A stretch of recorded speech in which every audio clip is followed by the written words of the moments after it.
For the next 31 days on the FCPA Compliance Report, we're going to be bringing you a daily tip, strategy, or idea that you can use to improve your program.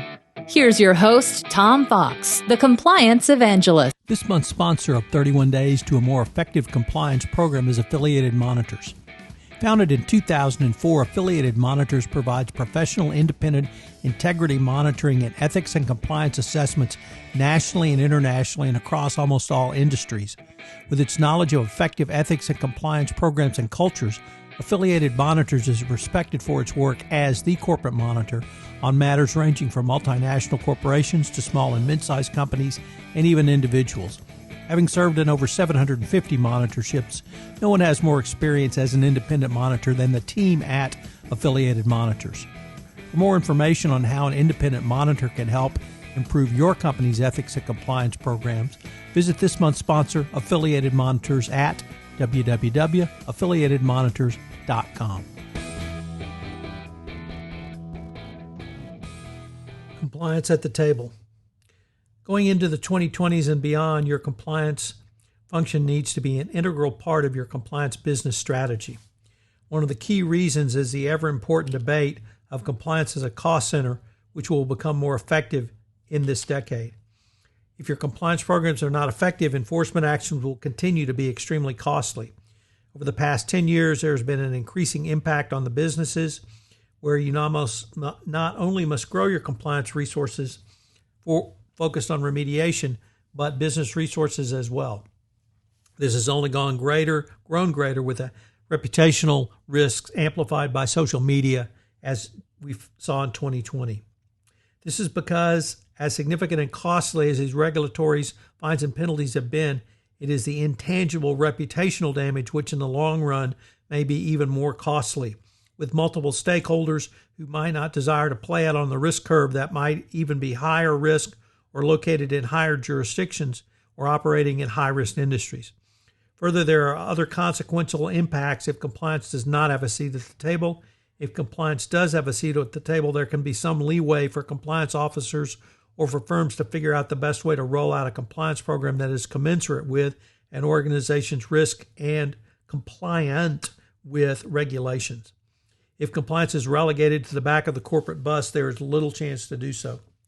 Michelle Goodseer has said that compliance must be at the table with business partners to be a part of the firm's overall strategy to be successful. This is because it's important that they literally be sitting together.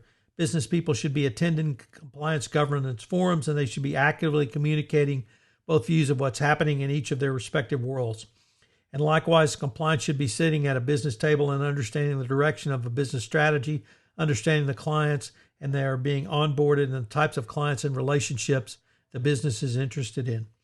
Given the health crisis and economic dislocations from 2020 and going forward, it is more critical to leverage teams and skill sets for broader compliance services. Whether you call this doing more with less or fully leveraging the tools you have, it all moves towards the same place. You should leverage AML tools to support your anti-bribery, anti-corruption compliance programs. Further, as these tools are regularly used by AML for case management, there's also an opportunity to customize as well. This allows a compliance professional to track and document both the steps and decisions they're taking. Another term is utility, which is basically using resources leveraged for various types of compliance purposes. From the perspective of financial institutions, it could be as straightforward as reviewing transactions and filing suspicious activity reports. However, it can be expanded around case management for processing alerts involving sanction screening. There can be a lot of the same tools and lists used in both AML and ABC compliance. Utility teams can be set up for due diligence purposes. This means you can have a consolidated team that supports client or customer onboarding, supporting third-party due diligence, and even vendor due diligence, because some of the underlying processes and tools which are used are very similar. This will lead to an increasing use of technological solutions. My experience is that compliance programs tend to be less focused on technology and more on policy administration and guidance. This creates an opportunity for more technological tools in ABC compliance, such as case management for transactional alerts. This can include documenting escalations submitted to the compliance team around transactional due diligence and potentially connected hirings. This can lead to more efficient advisory on those types of escalations and for more effective guidance. The use of a case management tool for strategy can also create a documented audit trail or document. The legacy information and historical data can be leveraged further down the road. Some of the tools available in the market for reporting metrics and risk indicators are great tools that can be used for the ABC program and are more cost-effective in doing so. Smaller organizations with less of a global footprint will have an advantage when it comes to implementing some of those tools because they can use them even more broadly.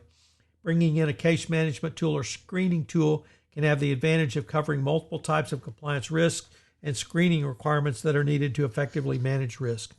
This is because smaller entities tend to have fewer databases, so it's easier to draw the information and data needed to feed screening tools and processing engines that are used within financial crime compliance programs.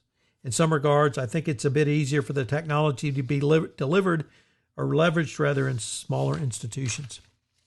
There are a lot of opportunities out there to think more holistically, and it really comes down to managing these programs.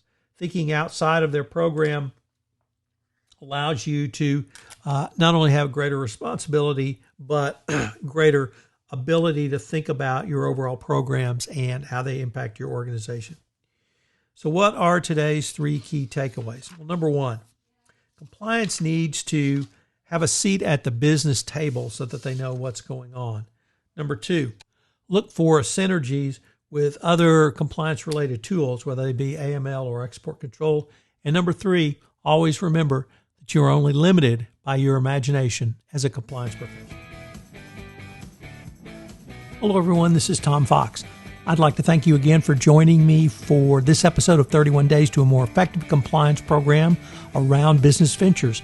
And I hope you will join me for our next episode tomorrow. Also, I'd like to shout out to our sponsor, Affiliated Monitors, for sponsoring this month's podcast series. This podcast series on 31 Days to a More Effective Compliance Program is a production of the Compliance Podcast Network.